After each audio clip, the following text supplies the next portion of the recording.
Welcome to this video on English language teaching methods and approaches. We will explore several key methodologies used over the past century to teach English as a second language. The grammar translation method, popular from the 1890s to the 1930s, relied heavily on dictionaries, L1 explanations of grammar rules, sample sentences, and translation drills. It offered little opportunity for real second language acquisition.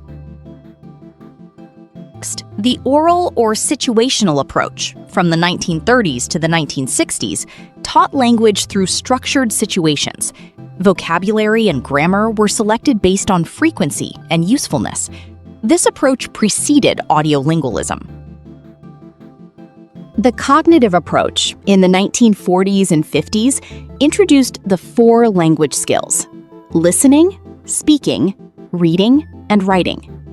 Oral communicative competence became central. However, learning about the language was often overemphasized. The audio-lingual method, from the 1950s to the 1960s, used audio tapes for learners to hear and mimic native speakers. Lessons involved memorized dialogues and drills to reinforce grammatical structures, emphasizing rapid response. The direct method, in the 1970s, prioritized discussion in the target language with no translation. Grammar learning was inductive, and activities like guessing context and fill-ins were common, with a focus on accurate pronunciation. The natural approach focuses on acquisition, where comprehension precedes production. Only the target language is used in a total immersion concept. Errors in speech are generally not corrected aloud, focusing on meaning over form. Total physical response, or TPR, synchronizes language and body movement through action responses and commands. Founded by James Asher, it delays student speech until they are comfortable giving commands. Kinetic movement replaces rote memorization. The total immersion technique, from the 1960s to 2000s, immerses students directly into the target language from day one. Effective use involves slow, clear speech, cognates, gestures, and realia.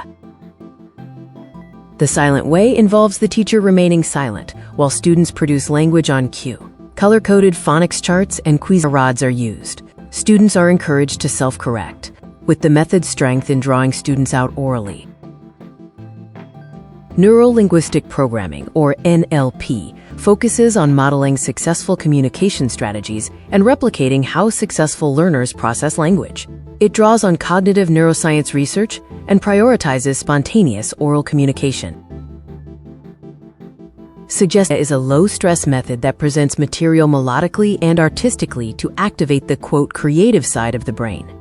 It uses classical music, soft lights, and activities like meditation and yoga, with little emphasis on grammar. Task-based language teaching, TBLT, focuses on learning through meaningful tasks, like planning a trip. It focuses on the process and outcome of tasks, rather than pre-selected forms and functions. The lexical approach focuses on lexis, or vocabulary, as central to language acquisition. It emphasizes, quote, chunks, collocations, and fixed expressions over traditional grammar rules to promote fluency. Competency-based language teaching, CBLT, focuses on measurable, real-world competencies. Progress is based on demonstrated mastery of specific knowledge, skills, and behaviors, rather than time spent in class.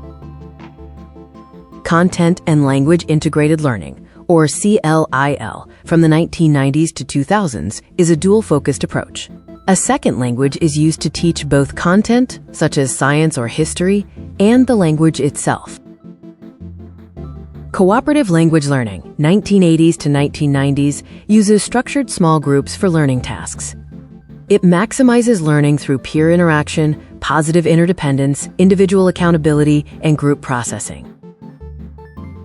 The natural approach, developed by Stephen Krashen and Tracy Terrell in the early 1980s, is based on 5 hypotheses.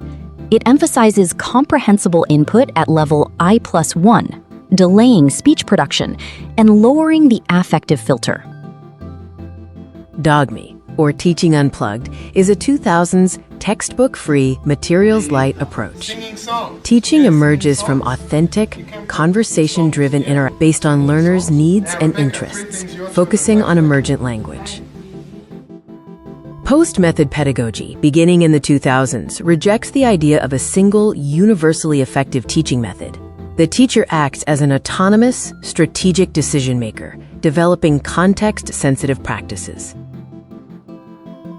Which method or approach do you advocate for your own classroom given your knowledge and experiences with English language teaching? How might your classroom curriculum look? Let us know your thoughts in the comments section below.